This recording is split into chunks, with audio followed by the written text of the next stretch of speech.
The night sky above the Nevada desert had always been clear, but tonight something was different. Dr. Elena Rodriguez sat in the control room of the Desert Research Observatory, her coffee growing cold as she stared at the computer screen. The readings didn't make sense. For the past 3 hours, her instruments had been picking up energy signatures unlike anything she'd ever seen. "This can't be right," she whispered, adjusting her glasses and running the scan again. The same impossible pattern appeared on her monitor. Whatever was out there was moving toward Earth, and it wasn't following any known laws of physics. Elena had spent 15 years studying space phenomena. She'd seen meteorites, satellites, and even space debris create strange readings, but this was completely different. The energy signature was too organized, too purposeful. It moved with intention, changing direction and speed in ways that no natural object could. She picked up her phone and called her colleague, Dr. James Park, who was probably asleep at his home 20 miles away. The phone rang 4 times before his groggy voice answered. "Elena, do you know what time it is?" "James, you need to get down here right now. I'm seeing something that shouldn't exist." "What are you talking about?" Elena looked at her screen again. The object was getting closer. "Just trust me and come. Bring the emergency protocols folder. We might need to contact the authorities." 30 minutes later, James arrived at the observatory, his hair messy and his shirt wrinkled. Elena showed him the readings, and his expression changed from annoyance to complete amazement. "How big is this thing?" he asked, studying the data. "Based on the energy output, I'd say it's about the size of a small aircraft. But James, look at how it's moving. Nothing we've built can do this." They watched as the object suddenly stopped. In midair, hovering about 50,000 feet above the desert. Then slowly, it began to descend. The energy readings were off the charts. "We need to call this in," James said, reaching for the emergency phone. But Elena grabbed his arm. "Wait, let's see what happens first. If we call the military now, they'll lock down everything. We might never know what this really is." The object continued its descent, moving with the grace of something completely under control. As it got closer, their instruments picked up more details. The craft was smooth, almost organic in design, with no visible engines or propulsion systems. At exactly 2:47 a.m., the object touched down in the desert about 5 miles from their observatory. The moment it landed, all the electrical interference stopped. The desert became eerily quiet. Elena and James looked at each other. They both knew they were witnessing something that would change everything. "We should go out there," Elena said, her voice barely above a whisper. "Are you crazy? We don't know what that thing is." "Exactly. That's why we need to find out." They gathered their portable equipment and drove out into the desert. The object sat in a small valley, and as they got closer, they could see it more clearly. It was beautiful in a way that seemed almost alive. The surface appeared to shift and change like liquid metal that held its shape. They parked their Jeep about 100 yards away and set up their equipment. For 20 minutes, nothing happened. Then, a section of the craft simply opened, like a door made of light. A figure stepped out. She looked almost human, but not quite. She was tall and elegant, with skin that seemed to glow softly in the moonlight. Her features were familiar yet different, as if someone had taken the idea of a human and refined it, somehow. The being walked toward them with confident steps. Elena felt her heart racing, but not from fear. There was something about the visitor that felt peaceful, even friendly. When she was about 20 feet away, the being stopped and raised her hand in what looked like a universal greeting. Then, to their complete shock, she spoke in perfect English. "Hello, my name is Kira. I come from a place very far from here. I hope I haven't frightened you." Elena found her voice first. You speak English?" Kira smiled, and it was a warm, genuine expression. "I've been listening to your broadcast for many years as I traveled here. Your languages are quite beautiful." James stepped forward, his scientific mind overriding his shock. "Where are you from?" "A world that orbits a star you call Kepler 442. It's about 1/200 of your light years away." Kira gestured toward the sky. "I've been traveling for a very long time to reach you." Elena managed to ask the obvious question. Why? Why did you come all this way? Kira's expression became more serious. My people are facing a crisis. We're a dying race and we need help. I've come to study your species because you have something we've lost. What's that? James asked. The ability to create new life, to grow and change as a species. My people have become too similar to each other over thousands of years. We've forgotten how to adapt, how to survive. Elena felt a chill run down her spine. You want to study us? Yes, but not in the way you might think. I'm a scientist like you. I study how different forms of life reproduce and evolve. Your species has managed something remarkable. You've maintained your diversity while still remaining united as one. People. Kira looked around at the desert, then back at the two humans. I was hoping to work with your scientists, to learn from each other. Your knowledge could save my people and perhaps our knowledge could help yours. The three of them stood in the desert as the first light of dawn began to appear on the horizon. Elena realized that everything had just changed.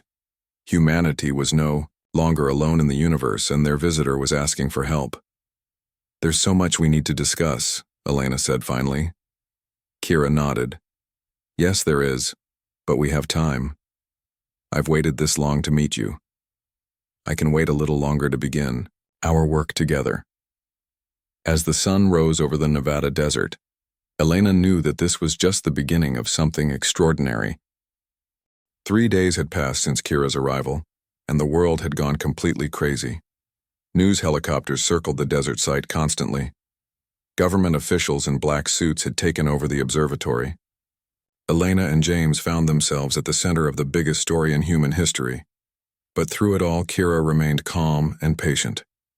She answered every question the officials asked her, submitted to every test they wanted to run, and never once seemed bothered by the chaos around her.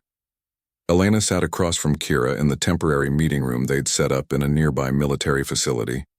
The alien woman looked tired for the first time since her arrival. Her usually glowing skin seemed dimmer, and Elena wondered if being away from her ship was affecting her somehow. Are you feeling all right? Elena asked, genuinely concerned. Kira smiled softly. Your sun is different from mine. I'm still adjusting to the light here, but I'll be fine. She paused and looked directly at Elena.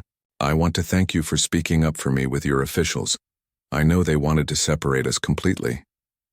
Elena had indeed fought hard to remain involved in the first contact process. Her background in biology and the fact that she'd been the first to make contact had convinced the authorities to let her stay as Kira's primary human liaison. I told them that trust works both ways, Elena said. If you're going to help us understand your people, we need to help you understand ours. General Morrison, the military official in charge of the operation, entered the room carrying a thick folder. He was a serious man in his 50s who clearly didn't like dealing with situations that couldn't be solved with standard procedures. Ms. Kira, he said, sitting down heavily, we've reviewed your initial statements about why you're here. We need more details about what exactly you want to study about our species. Kira straightened in her chair. Of course. Let me explain more clearly. She looked at both Elena and the general. My people have lived for thousands of your years, but we've made a terrible mistake. In our quest for perfection, we eliminated the differences that made us strong. What do you mean? Elena asked. We removed what you might call genetic diversity from our population. Everyone became very similar to everyone else. At first, this seemed good. We had no conflicts, no disagreements, no problems between different groups. General Morrison frowned. That sounds like it would be an advantage. We thought so too, Kira said sadly. But we didn't realize what we were losing. Without differences, without the mixing of different traits, our ability to adapt and survive began to disappear. Now fewer and fewer of our children survive to adulthood. Our population drops every year. Elena felt a chill of understanding. You're talking about inbreeding depression. When a population becomes too genetically similar, it loses the ability to fight off diseases and adapt to changes. Exactly, Kira said, her eyes lighting up. You understand perfectly. This is why I came to Earth. Your species has maintained incredible diversity while still working together as one people. You have thousands of different cultures, appearances, and ways of thinking, yet you're all still human. The general shifted uncomfortably. What specifically do you want to study? Kira took a deep breath. I want to understand how your reproduction creates such variety, how your genetics work to maintain differences while still allowing your species to survive and grow. I want to study your hormones, your mating behaviors, your family structures. And how exactly would you do this studying? The general asked suspiciously. The same way your scientists study any biological process. Through observation, testing, samples, and understanding the mechanisms involved. I'm a scientist, General Morrison. I don't want to harm anyone or do anything dangerous. Elena leaned forward. What would you need from us? Access to your medical research? Permission to take some biological samples and the chance to observe how human families and relationships work. I need to understand not just the physical process, but the emotional and social aspects as well. The general looked skeptical. This sounds very invasive. It doesn't have to be, Kira said quickly. Everything would be voluntary.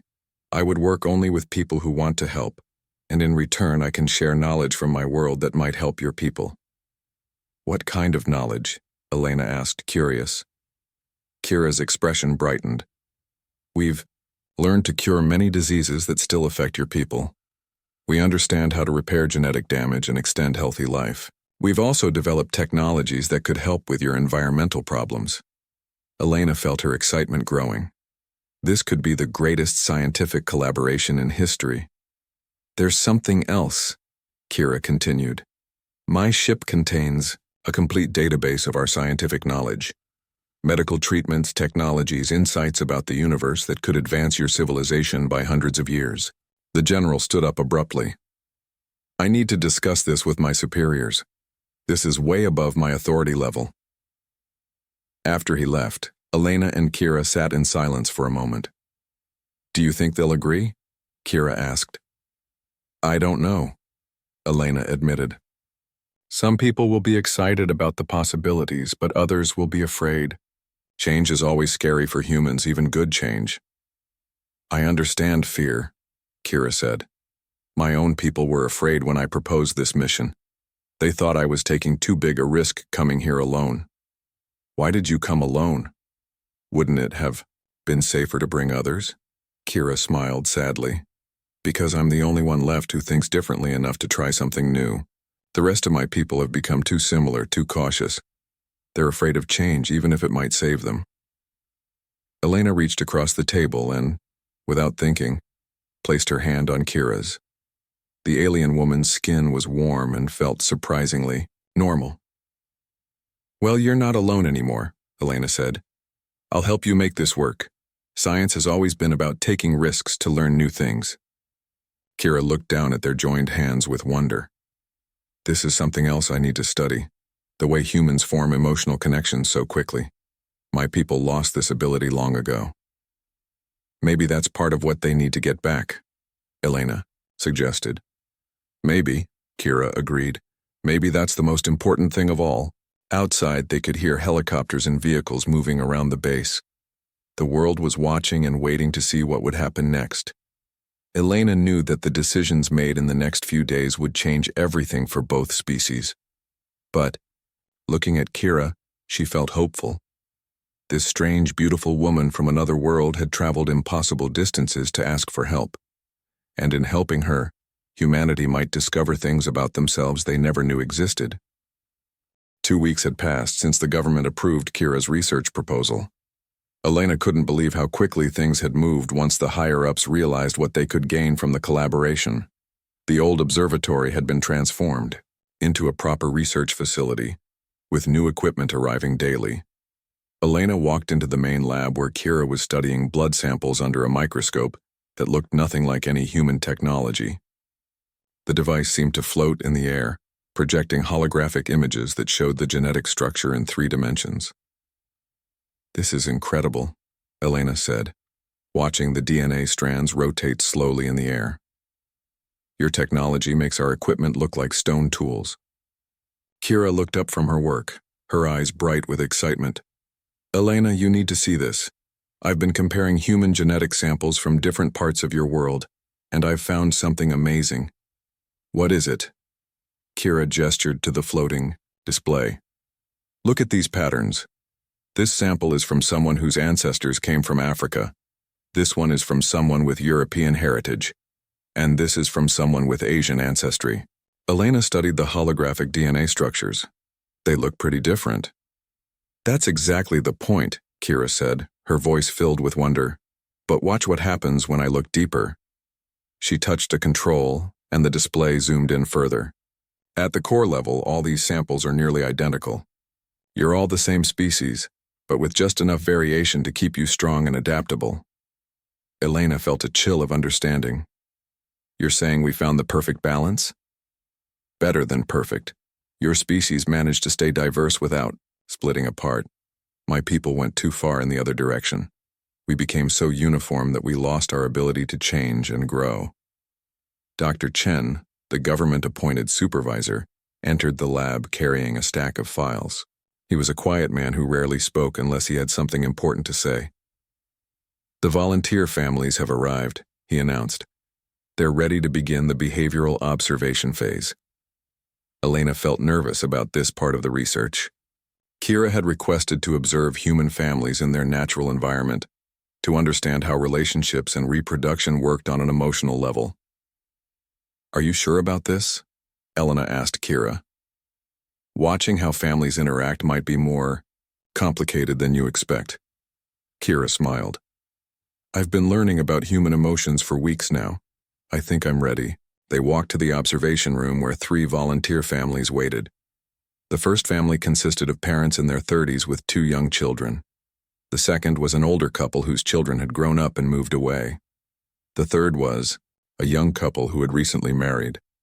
Elena watched Kira's face as she observed the families interacting.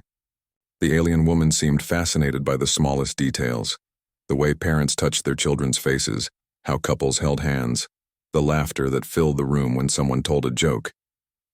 They touch each other so much, Kira whispered to Elena. My people stopped doing that generations ago. Physical affection is important to humans, Elena explained. It helps us bond and feel connected. But it's more than that, Kira said, her voice filled with amazement. Watch the parents with their children. They're not just caring for them, they're enjoying them. They find pleasure in their company. Elena hadn't thought about it that way before. Well, yes, having children and raising families is one of the most rewarding experiences humans can have. This is what we lost, Kira said sadly. For my people, reproduction became just a duty. We forgot that it could be joyful. As the days passed, Elena noticed changes in Kira. The alien woman seemed more relaxed, more expressive. She laughed more often and had started using hand gestures when she spoke, just like humans did. One evening, as they worked late in the lab, Kira made an unexpected confession. Elena, I need to tell you something. This research is changing me in ways I didn't expect. What do you mean? Kira set down the sample she was examining. When I first arrived, I thought of this as just a scientific mission. I was here to gather data and return home. But now, she paused, seeming to search for the right words. Now I understand what my people have been missing, which is connection, real emotional bonds with others. I've learned more about feelings in these past weeks than I had in my entire life before coming here. Elena felt touched by Kira's honesty. You've changed too, you know. When you first arrived, you seemed so formal, so distant. Now you feel like a real friend. Is that what this is? Kira asked, looking genuinely curious. Friendship? Yes, Elena said with a smile. That's exactly what it is. Kira was quiet for a moment. My people will need to learn this too. It's not enough to just fix our genetics. We need to remember how to care about each other. The next morning brought an unexpected discovery. Kira had been running compatibility tests between human and alien genetic material just to understand the differences better. But when she showed Elena the results, both women were shocked. This can't be right, Elena said, staring at the data. I've run the test 5 times. Kira replied. The results are always the same. Our genetic structures are far more compatible than they should be. What does that mean? It means our species might have had a common ancestor somewhere in the distant past, or... Kira hesitated. Or what? Or someone from my world visited yours long ago and left genetic traces behind. Elena felt her worldview shifting again. You're saying aliens might have been here before? It's possible. It would explain why your species developed intelligence so quickly compared to other life on your planet, and why we're so similar despite evolving on different worlds. They stared at each other, both realizing the implications of what they'd discovered. Should we tell the others? Elena asked. Not yet, Kira said. We need to understand more first. But Elena, this changes everything. If our species are related, then helping each other isn't just about science anymore. What is it about? Kira smiled, and Elena could see genuine warmth in her eyes. It's about family. That night, Elena lay awake thinking about everything that had happened. In just a few weeks, her understanding of humanity, of life itself, had been completely transformed. And at the center of it all was her growing friendship with a woman from another world who was teaching her things about her own species that she'd never known. The research was revealing secrets about both their peoples, but the biggest discovery of all was the bond growing between them. Elena realized that this connection might be the key to saving both their worlds. Elena rushed into the lab at 6 a.m, her coffee still steaming in her hand. She'd barely slept after Kira's urgent message the night before. The alien woman had sent a simple text that made Elena's heart race. I found it. The solution. Come early. She found Kira exactly where she expected, hunched over her floating computer display, surrounded by holographic DNA models that filled half the room. But something was different about Kira today. Her usually perfect posture was slumped, and her glowing skin looked dimmer than usual. Kira? Are you okay? The alien woman looked up, and Elena could see exhaustion in her eyes. I've been working all night. I had to be sure before I told you. She gestured to the complex genetic models floating around them. Elena, I've solved my people's problem. Elena set down her coffee and moved closer to examine the displays. The genetic structures were incredibly complex, far beyond anything she could fully understand, but she could see patterns that looked promising. Show me what you found. Kira touched a control, and the display changed to show 2 different genetic sequences side by side. This is a sample from my people. Notice how uniform it is, and this is human genetic material. See all the variation? Elena nodded. Right, we talked about this before. But watch what happens when I apply this technique. Kira manipulated. The controls and the alien genetic sequence began to change, incorporating elements from the human sample. I can use your genetic diversity as a template to restore variation to my people's DNA. Elena stared at the transformation happening in front of her. That's incredible, but how would you actually do this in real life? Gene therapy. We can create treatments that gradually introduce controlled variations into our population. It would take time. Maybe several generations, but it would work. Kira's voice was filled with excitement, but Elena noticed something else. Sadness. This is amazing news. Why do you look so upset? Kira sank into a chair, something Elena had never seen her do before. Because I received a message from my home world last night. They want me to return immediately. Elena felt her stomach drop. What? Why? Our ruling council has decided that my mission is taking too long. They're worried that I'm becoming too influenced by human culture. They want me to come back with whatever information I've gathered so far. But you just made the breakthrough. Surely they'll want you to continue the research. Kira shook her head. You don't understand how my people think. They make decisions based on logic and efficiency, not on relationships or emotions. They see my extended stay here as unnecessary risk. Elena sat down across from Kira, her mind racing. What did you tell them? I haven't responded yet. I wanted to talk to you first. Kira met Elena's eyes. Elena, I need to make a choice. I can return to my world and save my people with the knowledge I've gained, or what? Or I can stay here and continue learning about humanity, about emotions, relationships, all the things my people have forgotten. Kira's voice became quiet. But if I stay, I might never see my home again. Elena felt a wave of conflicting emotions. She wanted Kira to stay. Their friendship had become one of the most important things in her life. But she also knew that Kira had a responsibility to her dying people.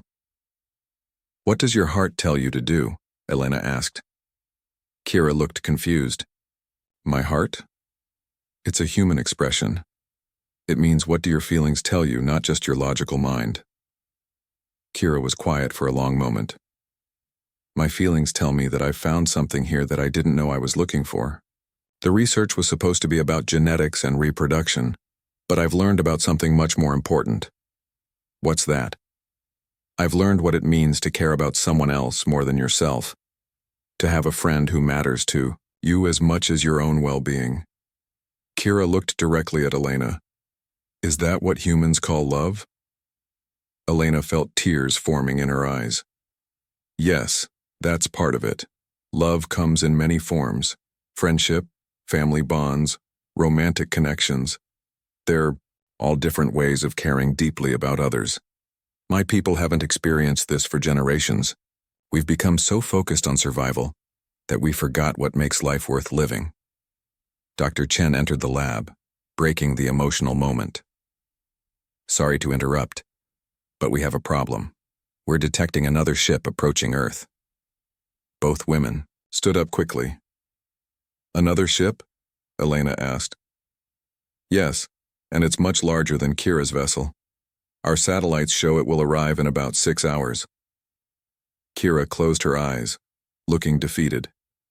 They're coming to get me. Who exactly is coming? Elena demanded. Probably a retrieval team sent by the council. They won't ask permission or negotiate. They'll simply take me back along with all the research data. Elena felt anger rising in her chest. They can't just force you to leave. They can, and they will. In their minds, I'm just a resource that belongs to our people. Individual choice isn't something they understand anymore. Dr. Chen looked worried. Should we contact the military? No, Kira said firmly.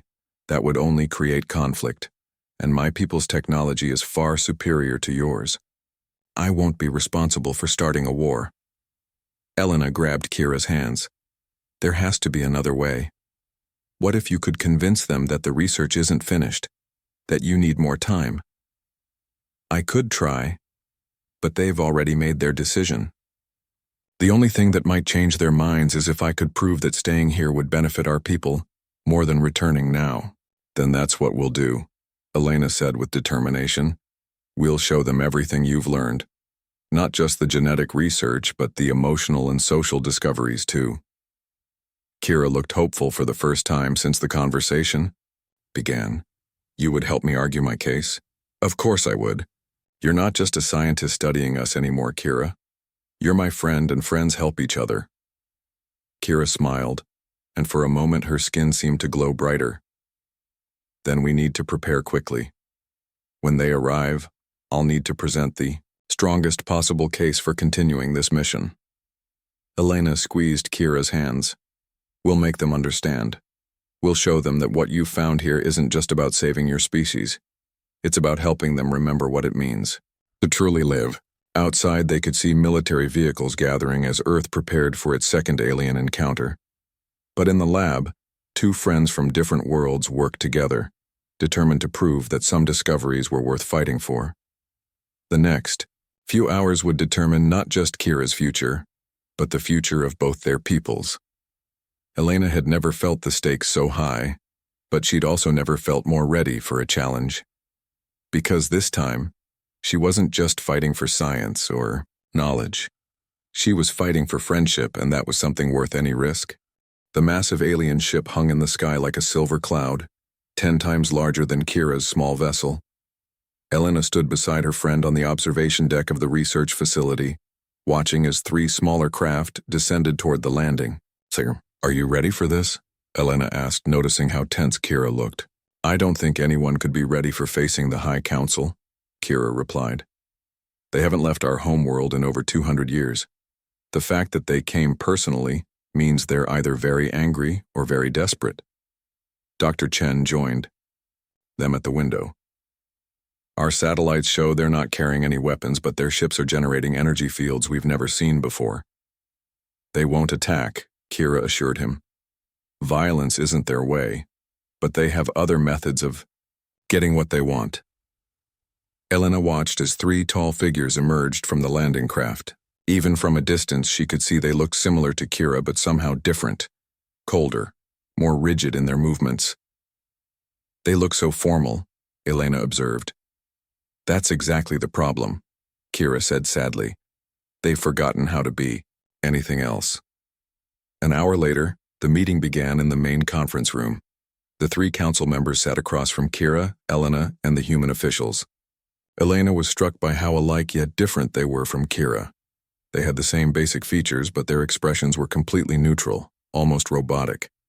The leader, who introduced himself as Counselor Vex, spoke in the same perfect English that Kira used, but his voice was flat and emotionless. Researcher Kira, you were sent to gather genetic data and return within 30 Earth days. You have exceeded this timeline by 400%. Explain your delay. Kira stood up, her posture straight, but Elena could see her hands trembling slightly. Honored counselors, I have indeed completed the original mission. I have found a solution to our species' genetic crisis. Then why have you not returned? Asked the second counselor. Because I discovered that our problem is more complex than we originally understood. Yes, I can fix our genetic diversity, but that alone won't save our people. Counselor Vex's expression didn't change. Elaborate. Kira activated her holographic display, showing the genetic research she'd completed. These treatments will restore variation to our population over several generations. But during my research, I learned something crucial about why genetic diversity matters. She changed the display to show videos of the human families they'd observed.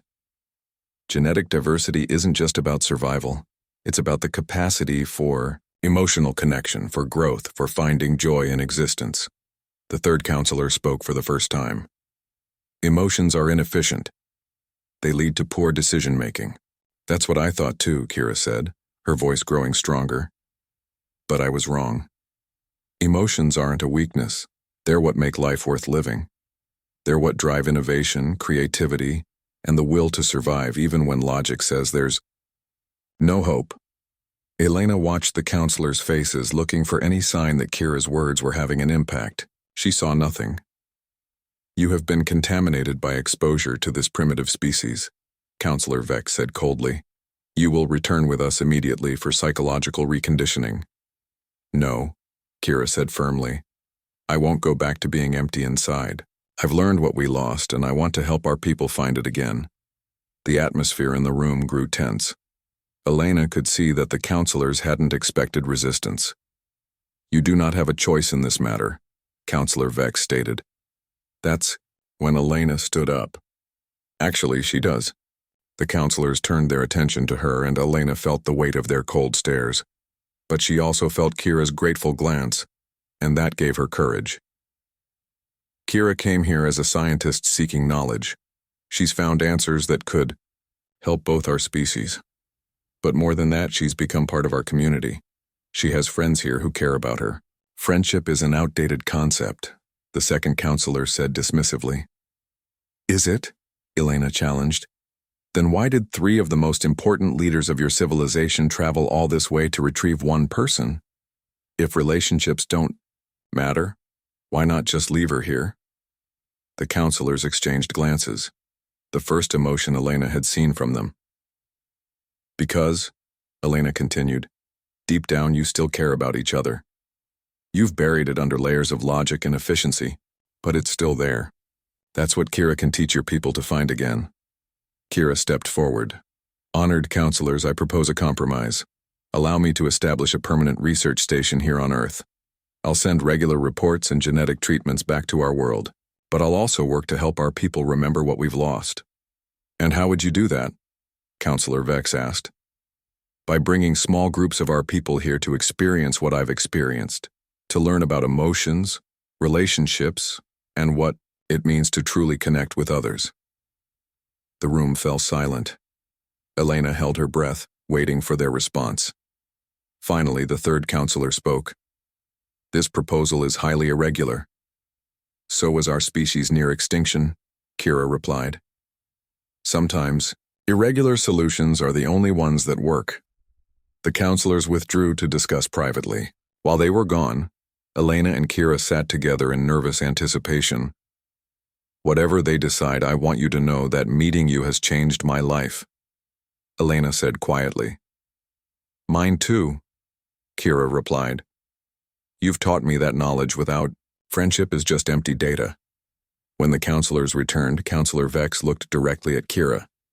"We have reached a decision. Your proposal is acceptable. You may establish a research station here, but you will have regular oversight from the council." Elena felt relief flood through her, but Vex wasn't finished. "However, we have one condition. We wish to observe these human emotions you speak of firsthand." Elena blinked in surprise. "You want to stay here too?" "Temporarily," the second counselor clarified. "If emotions are truly beneficial to survival, we must understand them scientifically." 6 months later, Elena stood in the expanded research facility watching as the latest group of Kira's people interacted with human volunteers. The transformation was remarkable. The newcomers, who had arrived with the same cold efficiency as the original counselors, were now laughing, asking questions, and showing genuine curiosity about everything around them. Counselor Vex approached her, and Elena was amazed to see him smile, something that would have been impossible when he first arrived. "Dr. Elena," he said, "I must admit that our initial assessment was incorrect. These emotions you humans possess are not weaknesses at all." "What made you realize that?" Elena asked. "Yesterday I watched one of your families celebrate a child's birthday. The joy on their faces, the love they shared, I finally understood what Kira meant about life being worth living." Elena nodded toward where Kira was teaching a group of young aliens how to play a simple card game. "She's been a good teacher." "Yes, she has. And thanks to her work, our birth rate has increased by 30% in just these few months. But more importantly, our people are beginning to smile again." Elena watched as Kira looked up from the game and waved at her. The alien woman's face was radiant with happiness. "I think this is just the beginning," Elena said. "Both our species have so much to learn from each other." "I agree," Counselor Vex said. "This partnership may be the most important development in either of our civilizations' histories." As the sun set over the research facility, Elena reflected on how much had changed since that night when she first detected Kira's ship. What had started as a desperate mission to save a dying species had become something much more beautiful. A friendship that bridged two worlds and opened up possibilities neither species had ever imagined. The future, Elena realized, was going to be extraordinary,